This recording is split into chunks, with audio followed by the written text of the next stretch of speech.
ऋषि अत्रि कौन है? त्रिदेव से इनका क्या संबंध है? जानने के लिए इस कथा को पूरी सुनिए। मुनि अत्रि ब्रह्मा के मानस पुत्र थे जो ब्रह्मा जी के नेत्रों से उत्पन्न हुए थे। यह सोम के पिता थे जो इनके नेत्र से आविर्भूत हुए। इन्होंने कर्दम की पुत्री अनुसुया से विवाह किया था जो एक महान पतिव्रता के रूप में विख्यात हुई। पुत्रोत्पत्ति के लिए इन्होंने ऋक्ष पर्वत पर पत्नी अनुसुया के साथ घोर तप किया था, जिस कारण इन्हें त्रिमूर्तियों की प्राप्ति हुई, जिनसे त्रिदेवों के अशम रूप में दत्त यानी विष्णु, दुर्वासा यानी शिव और सोम यानी ब्रह्मा उत्पन्न हुए।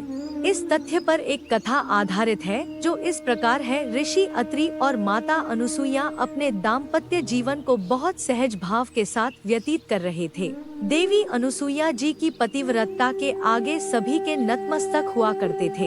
इनके जीवन को देखकर देवता भी प्रसन्न होते थे। जब एक बार देवी लक्ष्मी, पार्वती और सरस्वती को ऋषि अत्रि की पत्नी अनुसुईया के दिव्य पतिव्रत के बारे में ज्ञात होता है तो वह उनकी परीक्षा लेने का विचार करती है और तीनों देवियां अपने पतियों भगवान विष्णु, शंकर व ब्रह्मा को अनुसुईया के पतिव्रत की परीक्षा लेने को कहती हैं।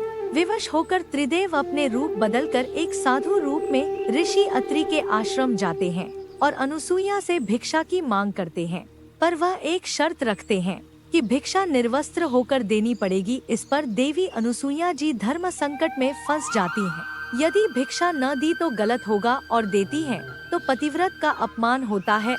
वह उनसे कहती है कि वह उन्हें बालक रूप में ही यह भिक्षा दे सकती है तथा हाथ में जल लेकर संकल्प द्वारा वह तीनों देवों को शिशु रूप में परिवर्तित कर देती है और भिक्षा देती है। इस प्रकार तीनों देवता ऋषि अत्रि के आश्रम में बालक रूप में रहने लगते हैं और देवी अनुसुईया माता की तरह उनकी देखभाल करती है। कुछ समय पश्चात जब त्रिदेवियों को इस बात का बोध होता है तो वह अपने पतियों को पुण्य प्राप्त करने हेतु ऋषि अत्रि के आश्रम में आती हैं और अपनी भूल के लिए क्षमा याचना करती हैं।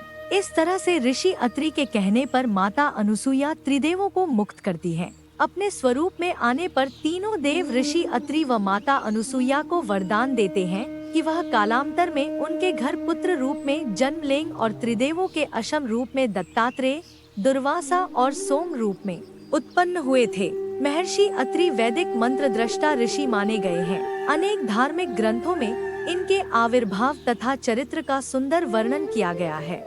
महर्षि अत्रि को ज्ञान, तपस्या, सदाचार, भक्ति एवं मंत्र शक्ति के ज्ञाता रूप में व्यक्त किया जाता है। ऋषि अत्रि और श्री राम, भगवान श्री राम अपने भक्त महर्षि अत्रि एवं देवी अनुसुईया की भक्ति को सफल करने के लिए स्वयं उनके आश्रम पर पधारते हैं और माता अनुसुईया देवी सीता को पतिव्रत का उपदेश भी देती हैं। उन्हें दिव्य वस्त्र एवं आभूषण प्रदान करती हैं। महर्षि अत्रि तीनों गुणों सत्व, रजस, तमस गुणों से परे थे। वह गुणातीत थे। महर्षि अत्रि सदाचार का जीवन व्यतीत करते हुए चित्रकूट के तपोवन में रहा करते थे।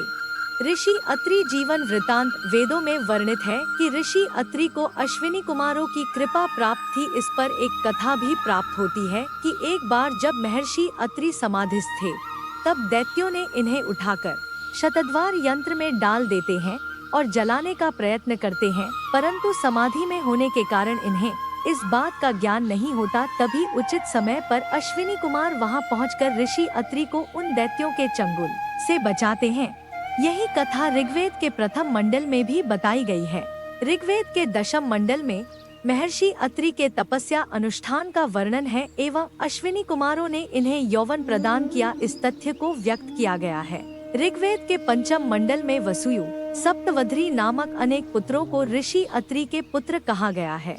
ऋग्वेद के पंचम आत्रेय मंडल कल्याण सूक्त ऋग्वेदीय स्वस्थ सूक्त महर्षि अत्रि द्वारा रचित है। यह सूक्त मांगलिक कार्यों, शुभ संस्कारों तथा पूजा अनुष्ठानों में पठित होते हैं। इन्होंने अलर्क, प्रहलाद आदि को शिक्षा भी दी थी। महर्षि अत्रि त्याग, तपस्या और संतोष के गुणों से युक्त एक महान ऋषि हुए। ऋषि आत्रेय या आत्रेय पुनर्वसु ऋषि अत्रि के वंशज तथा महान ऋषि थे जिनकी सिद्धियां पुराणों में वर्णित हैं। वे तक्षशिला, गांधार के मूल निवासी थे। ऋषि अत्रेय आयुर्वेद के प्रसिद्ध विद्वान थे और प्रारंभिक आयुर्वेद के 6 संप्रदायों की स्थापना उनकी शिक्षाओं के आधार पर की गई थी।